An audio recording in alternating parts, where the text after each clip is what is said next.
Bonsoir à tous, bienvenue dans Questions directes sur ATV Guadeloupe. Notre invité ce soir, Faber Micheli, conseiller départemental. Bonsoir. Bonsoir, Monsieur Planté. Bonsoir aux téléspectateurs d'ATV Guadeloupe. Oui. Avec vous, on va évoquer les grands dossiers qui intéressent la Guadeloupe, le CHU, le dossier de l'eau, qui ont été d'ailleurs abordés pendant ce week-end par les trois ministres qui étaient présents en Guadeloupe. Vous avez le sentiment que les dossiers ont pu avancer avec l'intervention de ces ministères? Non, je dirais qu'il y a eu un engagement. Maintenant, les choses sont claires.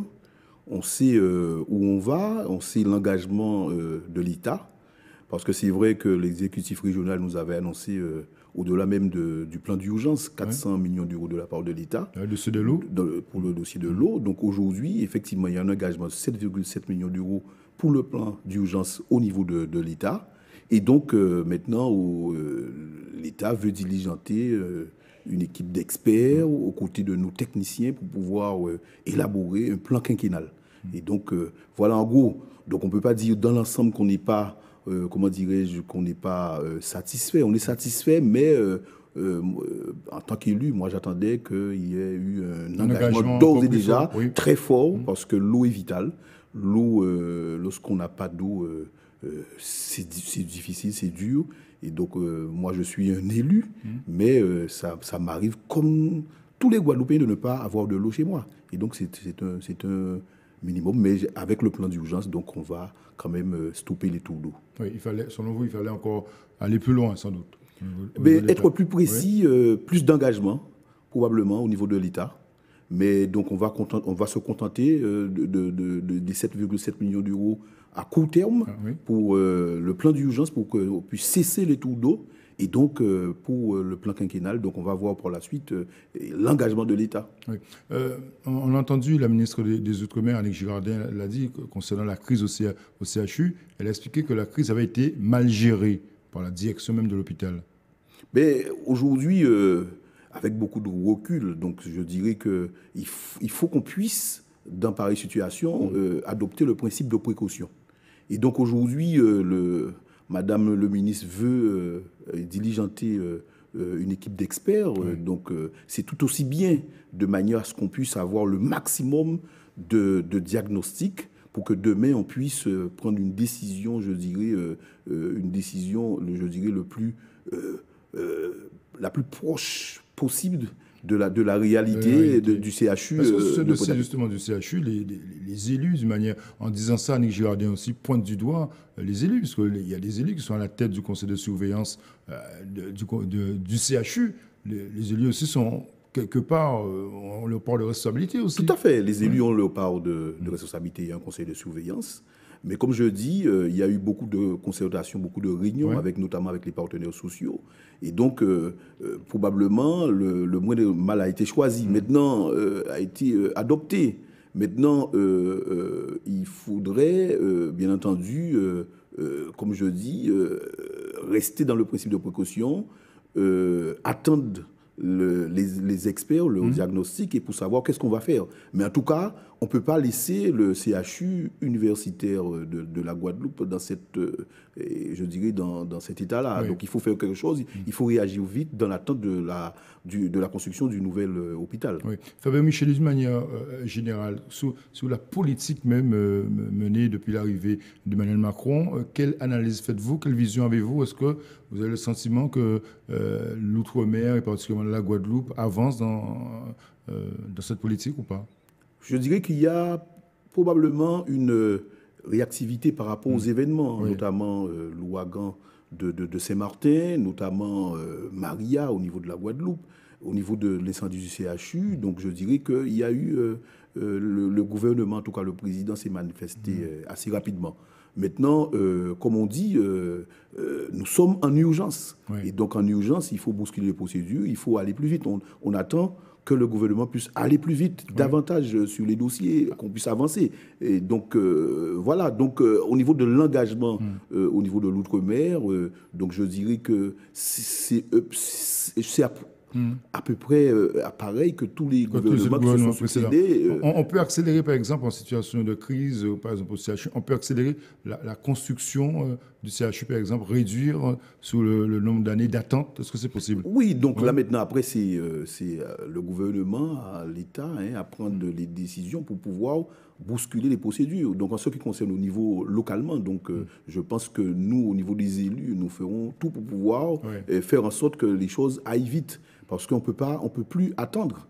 Donc on est dans une situation, je dirais, catastrophique. Il faut que nous puissions donner un système de santé, je dirais, fiable à notre population. Oui. Vous êtes conseiller départemental. Quelles sont les relations aujourd'hui entre le conseil départemental et la région? Est-ce que vraiment tout est en symbiose au niveau de la politique régionale et départementale? C'est deux collectivités majeures, donc avec chaque collectivité a sa compétence. Oui. Donc nous essayons au niveau du département. C'était pas évident les années précédentes, justement, sur les relations entre les deux exécutifs. C'est ça. Il y a la conférence des exécutifs, donc nous essayons de faire avancer les grands dossiers de la Guadeloupe ensemble. Oui. C'est vrai que nous avons eu des divergences récemment, notamment sur la taxe spéciale sur le carburant. Donc le tribunal a tranché. Donc aujourd'hui, je pense que les choses sont claires. Il faut que nous puissions avancer.